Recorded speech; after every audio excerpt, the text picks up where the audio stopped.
बहुत समय पहले की बात है। एक गांव में हरिया नाम का एक गरीब किसान अपनी पत्नी गौरी और बेटे चिंटू के साथ रहता था। उसका छोटा सा खेत था जहां मुश्किल से खाने लायक अनाज उपजता था। मेहनती होने के बावजूद किस्मत उसका साथ नहीं देती थी। सुनिए जी। हाँ बोलो। घर का सारा खाने का सामान खत्म होने को है। क्या इतनी जल्दी? हाँ जी। क्या आप शाम को राशन से कुछ आएगा? लेकिन गौरी, मेरे पास इतने पैसे नहीं हैं। जो बचे हुए पैसे थे उससे मैं खेत के काम के लिए कुछ लेने वाला था। इस साल वैसे भी मुनाफा नहीं हुआ है। आने वाले साल में भी ऐसा ही रहा तो मुश्किलें और बढ़ जाएंगी। तो फिर खाएंगे क्या? गौरी की बातों ने हरिया को परेशान किया था। हर वक्त गरीबी से लड़ते लड़ते अब वो अंदर से टूट चुका था। घर में खाना नहीं था। इसके अलावा बेटे के पढ़ाई का खर्चा, खेती का बार बार होता नुकसान, ये सब उसकी सहन शक्ति के बाहर था। उसके सामने मानो कोई रास्ता नहीं था। पत्नी के गहने पहले ही बिक चुके थे। उसे लगता था कि भगवान ने उसके लिए कोई खुशी नहीं लिखी है। हे भगवान, इस साल तो मुझ पर अपनी कृपा कीजिएगा, वरना मेरा परिवार सड़क पर आ जाएगा। अपनी कृपा बनाए रखिएगा भगवान, बनाए रखिएगा। बेचारा हरिया दिन ब दिन निराश होता जा रहा था। लेकिन वो कहते हैं ना, भगवान के घर देर है अंधेर नहीं। एक दिन हरिया जंगल में लकड़ियाँ काटने गया। सूरज सिर पर चढ़ाया था। थक कर वो एक पेड़ के नीचे बैठ गया। तभी उसे झाड़ियों से हलचल सुनाई दी। अरे, ये आवाज कैसी? वो चौकन्ना हुआ। उसने पास जाकर देखा तो उसे झाड़ियों के बीच एक सुनहरे रंग का हंस जमीन पर पड़ा हुआ मिला। उसके पंख चमक रहे थे जैसे मानो सोने के हों। हरिया उसे देखकर चौंक गया। उसके लिए वो एक चमत्कार जैसा था। अरे, ये क्या? सोने का हंस, वो भी यहाँ? ऐसा कैसे हो सकता है? हरिया ने उस पड़े हुए हंस को अपनी गोद में उठाया। उसकी हालत बहुत खराब लग रही थी कि तभी उस हंस ने अचानक अपनी आंखें खोल दी और वो मुस्कुराते हुए कुछ बोल पड़ा। कैसे हो मित्र? अरे, ये क्या हो रहा है? डरना मत मेरे मित्र, मैं यहाँ तुम्हारे लिए ही आया हूँ। अगर तुम मुझे अपना लो तो मैं रोज तुम्हें एक सोने का अंडा दूंगा। क्या, सोने का अंडा? हंस की बात सुनकर हरिया को अपने कानों पर यकीन नहीं हो रहा था। एक हंस सोने का अंडा देने की बात कर रहा था। ये नामुमकिन था। लेकिन इन सब के बावजूद हरिया उस हंस को अपने घर लेकर चला गया ताकि उस हंस को अपना घर मिले। अरे बाबा, ये सोने का हंस आप कहाँ से लाए? हाँ, ये आपको कहाँ से मिला? जंगल में। लेकिन ये घबराने की जरूरत नहीं, मैं आपके भले के लिए यहाँ आया हूँ। अरे, ये तो बोलता भी है। माँ, अब ये हमारे साथ ही रहेगा। हरिया के साथ आए सोने के हंस ने सबका मन चुटकियों में जीत लिया था। हरिया और उसका परिवार हर रोज उस हंस का ख्याल रखते थे, जिसका फल उन्हें जल्द ही मिलने वाला था। कुछ दिनों की देखरेख के बाद एक सुबह चमत्कार हो गया। उस हंस ने सच में एक सोने का अंडा दिया। उस सोने के अंडे को देख सब हैरान और खुश थे। अरे, ये कैसे हुआ? ये तो असंभव है। ये सच है हरिया, मैंने कहा था ना, मैं तुम्हारा भला करने ही आया हूँ। हंस की बात सुनकर हरिया खुश हो गया। उसने वो अंडा बेच दिया और उन पैसों से अपने बेटे की फीस भर दी और घर में अनाज लेकर आ गया। और देखते ही देखते हरिया के दिन बदल गए। कुछ ही महीनों में हरिया अमीर हो गया। झोपड़ी अब पक्के मकान में बदल चुकी थी। पत्नी ने नए कपड़े, जेवर खरीद लिए। बेटा शहर के स्कूल में पढ़ने लगा। हरिया अब गांव का सबसे प्रभावशाली आदमी बन चुका था। भाई वाह, जिंदगी हो तो ऐसी। कल तक मेरे पास कुछ नहीं था और आज मेरे पास सब कुछ है, सब कुछ। अमीरी का स्वाद चखकर हरिया 7वें आसमान पर जा पहुंचा था। उसका स्वभाव धीरे धीरे बदलता गया। हरिया, मेरे भाई, मुझे पैसों की जरूरत है। इस साल खेती में बहुत नुकसान हो गया, मेरी मदद कर दो। पहली बात तो ये कि अब से तू मुझे साहब बुलाएगा, साहब। और अपनी खेती के बारे में मुझे मत बता। तू तो पिछले 5 साल से नुकसान में चल रहा है। तुझे पैसे देकर मैं नुकसान क्यों झेलूं? इसीलिए अपना ये रोना धोना कहीं और करना। जा यहाँ से। अमीरी के कारण हरिया अब दूसरों से घमंड से बात करता, गरीबों को तुच्छ समझता, जिसके कारण जो पहले उसका दुख बांटते थे अब वही उससे दूर हो गए। एक दिन उसकी मुलाकात एक व्यापारी से हुई। उस व्यापारी ने हरिया से कहा, तुम्हारे पास रोज सोने का अंडा देने वाला हंस है ना? ये कोई साधारण बात नहीं है। सोचो, अगर तुम उसके पेट से सारे अंडे एक साथ निकाल लो तो? हरिया के मन में विचारों की आंधी चल पड़ी। पहले उसने इसे मूर्खता समझा, लेकिन कुछ ही दिनों में वो लालच में इतना डूब गया कि उसने सोचा, अगर हंस के पेट में 100 अंडे हुए, फिर तो मैं एक झटके में करोड़पति बन जाऊंगा। एक रात जब सब सो रहे थे, हरिया ने चुपके से हंस को उठाया और चाकू लेकर उसके पेट को चीर दिया। लेकिन जैसे ही पेट फाड़ा, उसके अंदर कुछ भी नहीं निकला, ना अंडा ना सोना। हंस तड़प कर मर गया। वो जादू टूट गया था। हरिया के चेहरे पर हवाइयां उड़ गई। अरे ये क्या? इसके पेट में तो कुछ भी नहीं है। अरे ये आपने क्या किया? नहीं नहीं, मैंने कुछ नहीं किया। मुझे वो गांव के व्यापारी ने बताया कि इसके पेट से सारे अंडे एक बार में निकाल लूं ना तो मैं करोड़पति बन जाऊंगा, और मैंने वही किया। क्या करोड़पति? ये क्या बोल रहे हैं आप? क्या हो गया है आपको? मुझे माफ कर दो गौरी, मैंने ये जानबूझकर नहीं किया। आपने ये जैसे भी किया हो, लेकिन इसका फल आपको जरूर मिलेगा। इस सोने के हंस के कारण हमारे भाग्य खुल गए थे और आपने इसे ही मार डाला, वो भी अपने लालच के कारण। ये आपने सही नहीं किया, बिल्कुल भी नहीं। ऐसा मत कहो, मुझे माफ कर दो, मुझे माफ कर दो। आपकी माफी का कोई फायदा नहीं है, कोई फायदा नहीं। गौरी की कही बातों ने हरिया को डरा दिया था। देखते देखते दिन, हफ्ते, महीने बीतते गए और सब बर्बाद होने लगा। हरिया की दौलत खत्म होने लगी। गांव वालों ने पीठ फेर ली। हे भगवान, ये सब क्या हो रहा है? इतना सब कुछ पाने के बाद मैं फिर से उस गरीबी में नहीं जी सकता। मैं ये सब नहीं सह सकता भगवान, नहीं सह सकता। हरिया को अपने किए पर पछतावा हो रहा था, लेकिन ये सब यहीं पर रुकने वाला नहीं था। देखते ही देखते चिंटू की पढ़ाई का खर्चा बढ़ता गया। हरिया के लिए उसकी पढ़ाई का खर्चा उठाना मुश्किल हो गया था। मजबूरन चिंटू को अपनी पढ़ाई छोड़नी पड़ी। इतना ही नहीं, धीरे धीरे हरिया की पत्नी भी बीमार पड़ गई। माँ, आपको कुछ नहीं होगा माँ, कुछ नहीं होगा, है ना बाबा? हाँ बेटा, माँ को कुछ नहीं होगा। नहीं जी, मुझे नहीं लगता अब मैं और जी पाऊंगी, लेकिन आप चिंता मत करना, सब ठीक हो जाएगा। आपसे गलती हुई है, उसका पछतावा मुझे आपके चेहरे पर दिख रहा है। आप देखना, अब सब ठीक हो जाएगा, सब कुछ सब ठीक हो जाएगा गौरी, लेकिन तुम मुझे छोड़कर मत जाना, मत जाना। गौरी की बीमारी से हरिया डर गया था और आखिर में बड़ी बीमारी के कारण गौरी चल बसी। हरिया और चिंटू रास्ते पर आ गए। वो फिर उसी पुरानी झोपड़ी में आ गए, लेकिन इस बार उसकी झोपड़ी में केवल गरीबी ही नहीं, पछतावा भी था। एक दिन गांव के बच्चे उसके पास आए और बोले, चाचा, आपने तो हंस मार डाला, आपको तो बहुत सारे सोने के अंडे मिलते थे। हरिया की आंखों से आंसू निकल पड़े। उसने कहा, बच्चों, याद रखना, लालच हमेशा विनाश की ओर ले जाता है। मैंने जो किया वो मेरी सबसे बड़ी भूल थी। अगर मैं धैर्य रखता, संतोष रखता, तो आज भी सुखी होता। उसने गांव के लोगों से माफी मांगी और फिर से मेहनत करने लगा, और अब वो दूसरों की मदद भी करने लगा। उसकी गलती ने गांव को एक नई सीख दी।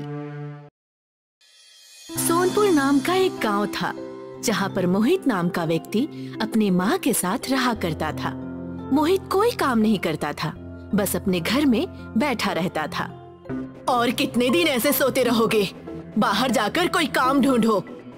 क्या माँ, आप मुझे चैन की नींद सोने भी नहीं देती। पूरे दिन सोते ही रहता है, सोने के अलावा और तुझे कोई काम ही क्या है? ठीक है, आज जाकर कोई काम ढूंढता हूँ। मोहित घर से बाहर कुछ काम ढूंढने के लिए निकल जाता है। जब वो बाहर निकलता ही है, उसे कई सारे दुकानदार दिखते हैं। पहले उसे चूड़ियों की दुकान दिखाई दी। मोहित उसके पास जाता है और उससे पूछने लगता है, ये चूड़ियों में आपका धंधा कितना हो जाता है? भाई, अच्छा खासा धंधा हो जाता है। इतना हो जाता है कि मैं अपनी पत्नी और बच्चे का पेट भर सकूं। बस पेट भर पाते हो? इसमें क्या है, मैं तो कोई काम भी नहीं करता, फिर भी हर दिन का खाना कहीं ना कहीं से तो मिल ही जाता है। दूसरा कोई काम ढूंढता हूँ।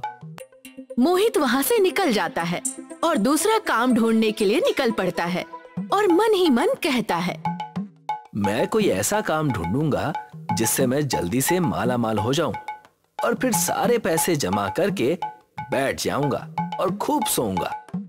थोड़ी दूर जाते ही उसे एक सुनार का दुकान दिखाई देता है जिसका नाम गौरव सुनार होता है। मोहित गौरव सुनार के दुकान पर पहुंचता है और उससे कहने लगता है, सुनार जी जरा सुनिए। हाँ बोलो बेटा। कितना कमा लेते हैं आप ये सोना बेच बेच कर? भाई अभी क्या बताऊं, इस गांव में एक मैं ही सुनार हूँ, तो सारे गांव वाले मुझसे ही सोना खरीदते हैं। मैं ज्यादा नहीं कमाता, बस इतना कमा लेता हूँ कि मेरे खुद के 2 बंगले हैं और कुछ छोटे मोटे मकान हैं।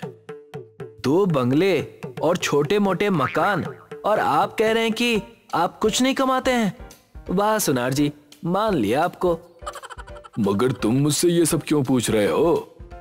मैं गांव में कुछ काम ढूंढ रहा था, क्या आप मुझे काम पर रख सकते हैं?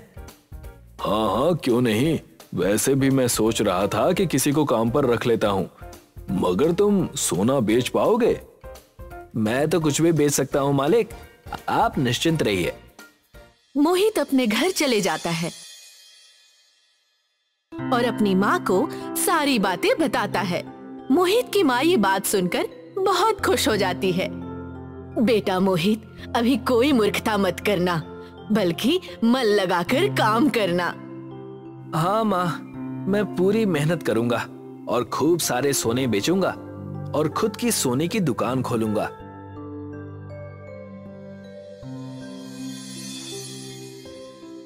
अगले दिन मोहित अपने काम पर पहुंचता है और गौरव सुनार सारे सोने के भाव उसे बता देता है और कहता है, जितना ज्यादा सोना तुम बेचोगे उतना ज्यादा मुनाफा तुम्हें मिलेगा, तो खूब सारे सोने बेचने में तुम लग जाओ। दोपहर का वक्त हो गया है और गौरव सुनार का खाना खाने का वक्त हो जाता है। सुनो, मैं खाना खाने जा रहा हूँ, जब तक मैं आता हूँ तब तक ये दुकान संभालो। जी जी, आप बिल्कुल चिंता मत कीजिए। सुनार अपने घर खाना खाने चला जाता है और थोड़ी ही देर में वहाँ पर एक ग्राहक आता है और मन ही मन मोहित सोचता है कि अगर मैं ज्यादा सोना बेचूंगा तो मुझे ज्यादा पैसे मिलेंगे, इसलिए मैं कम पैसों में सोना बेचना शुरू करता हूँ।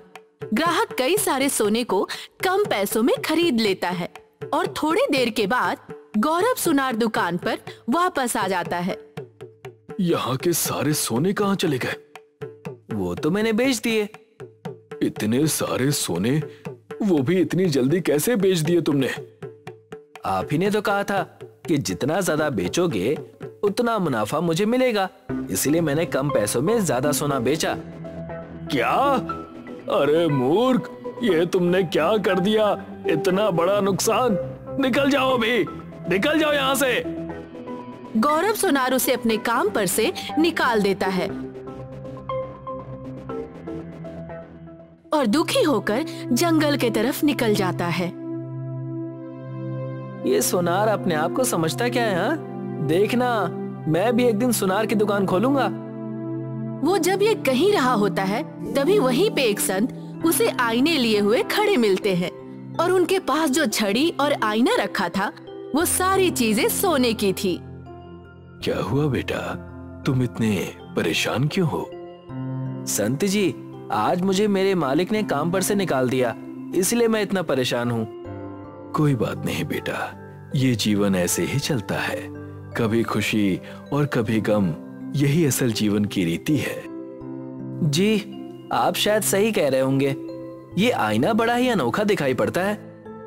हाँ बेटा, ये आईना और ये छड़ी हमेशा मेरे साथ रहती है।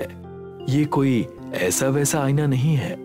अगर इस आईने पर होकर सूरज की किरणें जिस किसी भी वस्तु पर पड़ती हैं, वो सारी चीजें सोने की हो जाती हैं।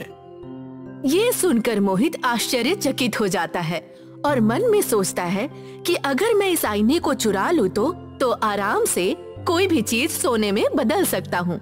मैं इसे लेके भाग जाता हूँ। संत जी, क्या मैं ये आईना देख सकता हूँ?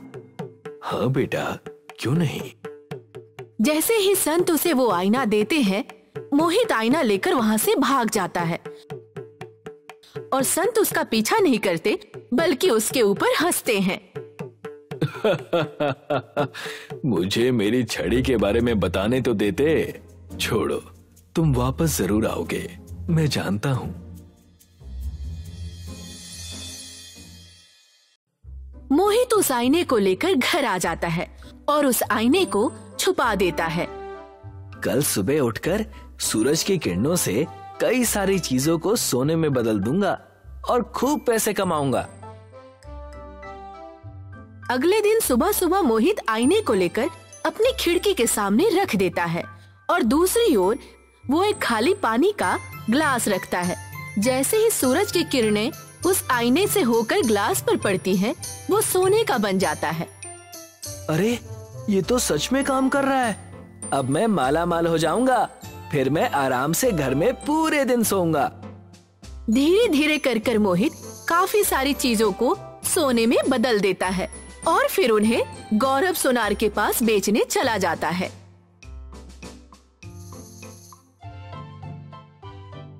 अरे, तुम यहाँ क्या कर रहे हो? इतना बड़ा नुकसान कराकर अपना मुंह मुझे फिर से दिखाने की तुम्हारी हिम्मत कैसे हुई? मैं तो आपके फायदे की बात करने आया था। मैं तो काफी सारा सोना अपने झोले में भर कर लाया हूँ और उन्हें आपको कम दामों में बेचना था। आपको तो मेरा मुंह ही नहीं देखना ना, तो मैं चलता हूँ। रुको रुको, क्या बात कर रहे हो? सच में तुम मुझे कम पैसों में सोना बेचोगे? बिल्कुल, मगर एक शर्त पर। तुम्हें मुझसे हर दिन सोना लेना होगा। पैसों के साथ साथ आपको अलग अलग प्रकार की छोटी वस्तु देनी होगी। जिस किसी भी वस्तु को आपको सोने की बनवानी हो।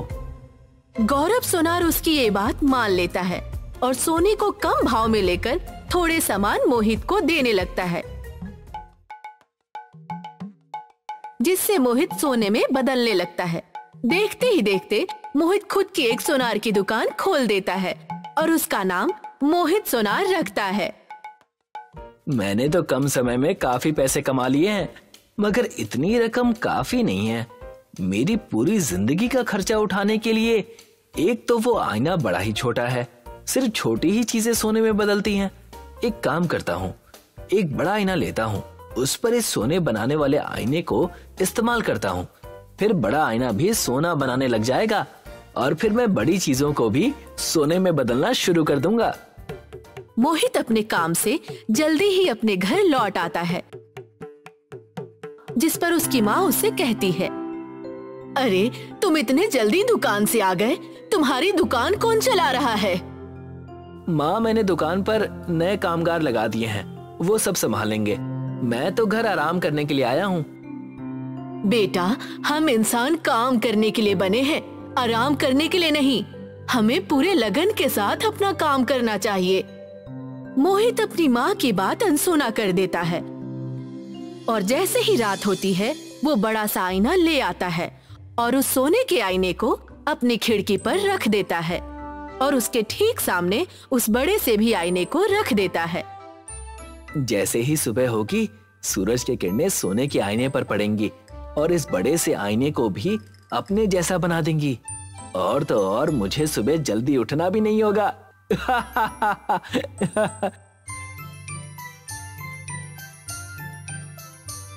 जैसे ही सुबह होती है, मोहित की माँ उसे सोता देख बहुत गुस्सा होती है। अरे मूर्ख, अभी भी सो रहा है, पता नहीं इसका क्या होगा। जैसे ही मोहित की माँ उसे उठाने जाती है, वो उस बड़े आईने के सामने आ जाती है और सोने में बदल जाती है। जब मोहित की आंखें खुलती है तो अपनी माँ को इस स्थिति में देख बहुत रोने लगता है। ये मेरी ही गलती है माँ, आप सोने में बदल गई। आप हमेशा मेरा भला ही चाहती थी, मगर मैं सिर्फ आराम करना चाहता था, लालच से भर गया था। मैं अभी जंगल में जाकर उस संत को ढूंढता हूँ। मोहित भागकर जंगल जाता है और उस संत को ढूंढने लगता है। थोड़ी देर बाद उसे वो संत दिखते हैं। और मोहित उस संत के पास जाता है। संत जी, मुझे क्षमा कर दीजिए, मुझसे बहुत बड़ी गलती हो गई। मैं अपने आराम और लालच में इतना अंधा हो गया था कि मैंने आपका आईना चुरा लिया और अभी उस आईने के कारण मेरी माँ सोने में बदल गई है। संत जी, मेरी मदद कीजिए, उन्हें पहले जैसा वापस कर दीजिए ना। बेटा, अगर तुम मेरी बात पूरी सुन लेते तो आज ऐसा ना होता। उस सोने के आईने से सब सोना हो जाता है और इस सोने की छड़ी से वो पहले जैसा। सोने की वस्तु पर इस छड़ी का अंतिम भाग लगाने पर वो पहले जैसा हो जाता है। संत जी, मुझे ये छड़ी दे दीजिए, मैं वादा करता हूँ मैं आईना और छड़ी दोनों आपको वापस कर दूंगा। संत उसे वो छड़ी दे देते हैं और मोहित घर जाकर उस छड़ी से अपनी माँ को फिर से पहले जैसा कर देता है। माँ, मैं तो डर ही गया था। मैं आपसे वादा करता हूँ अब से मैं पूरी नेकी और लगन से काम करूंगा। बेटा, मैं भी यही चाहती हूँ, तुम अच्छे से काम करो और फूलो फलो। मोहित संत को आईना और छड़ी दोनों दे देता है और संत उसे माफ कर देते हैं और आशीर्वाद देते हैं।